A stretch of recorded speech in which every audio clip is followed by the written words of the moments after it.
Most people don't have a spending problem, they have a behavior problem. If you've ever looked at your bank account and thought, where did all my money go? Then you're not alone, and this video is for you. Today I'm going to show you 5 behavioral hacks that can help you start controlling your money and save at least $200 more every single month. By the way, if you want a deeper dive into learning how to actually feel control in your money, then join our free Skool community. It's completely free, and you'll have budgeting courses, a supportive community, and exclusive content that'll keep you on track. Links in the description. Hope to see you there, but let's get into the video for now. Tip number 1 is the friction rule.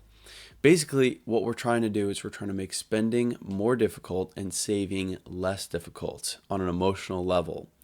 It sounds simple, but most of us have made spending much too convenient.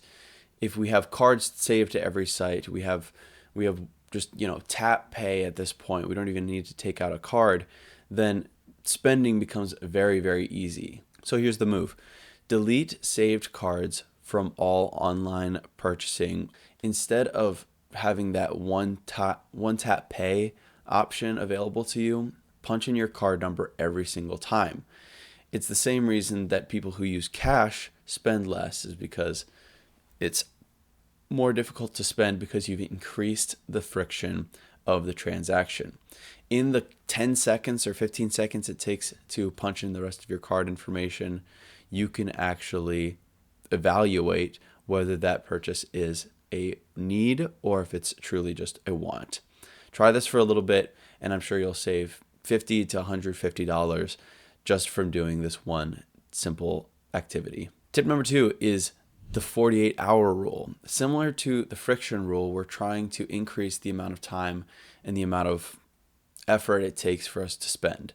So if you have an impulse to spend on a particular want, not a need, but a want, and you're not sure if it's going to be a wise financial decision, then write that thing down, put it on a piece of paper, and set it to the side for a time.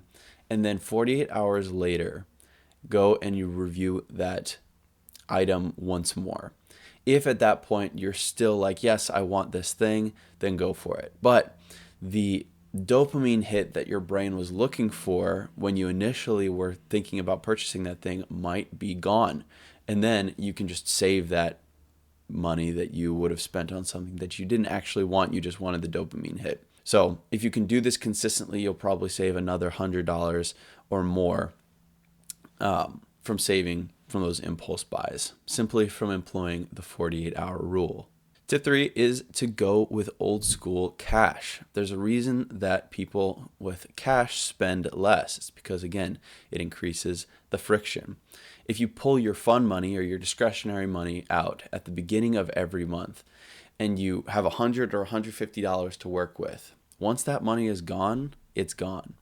If you have it in cash, it actually hurts to spend in that type of way.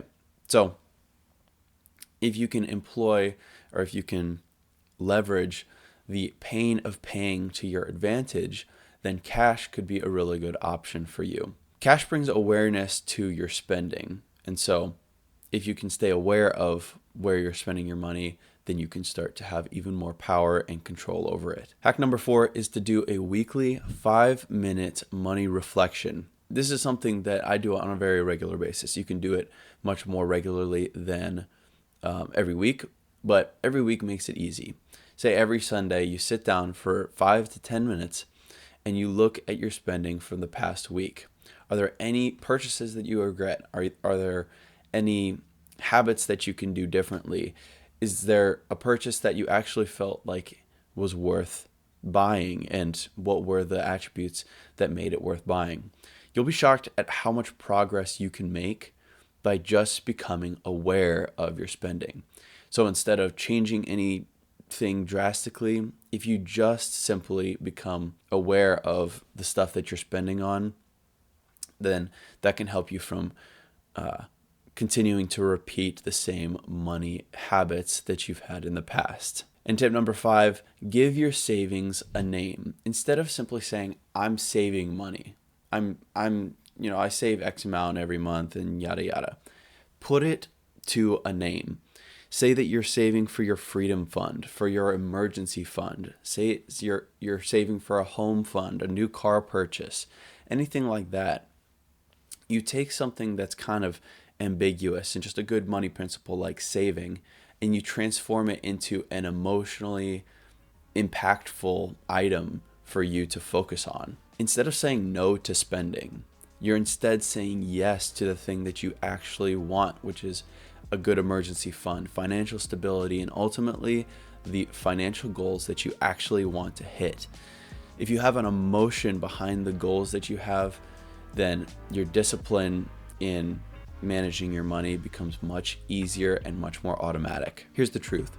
Saving $200 more every single month is not about the numbers. If you apply these 5 hacks, or even a couple of them, you'll realize that your awareness and your confidence and your savings all will rise together. And if you want to keep building that momentum, I encourage you to join us at the Bastion of Budgeting, where you'll get community support, you'll get free budgeting tools, and deeper lessons into how to master your money and your mindset. Check out the link in the description, and I'll catch you in the next video. Thanks for watching.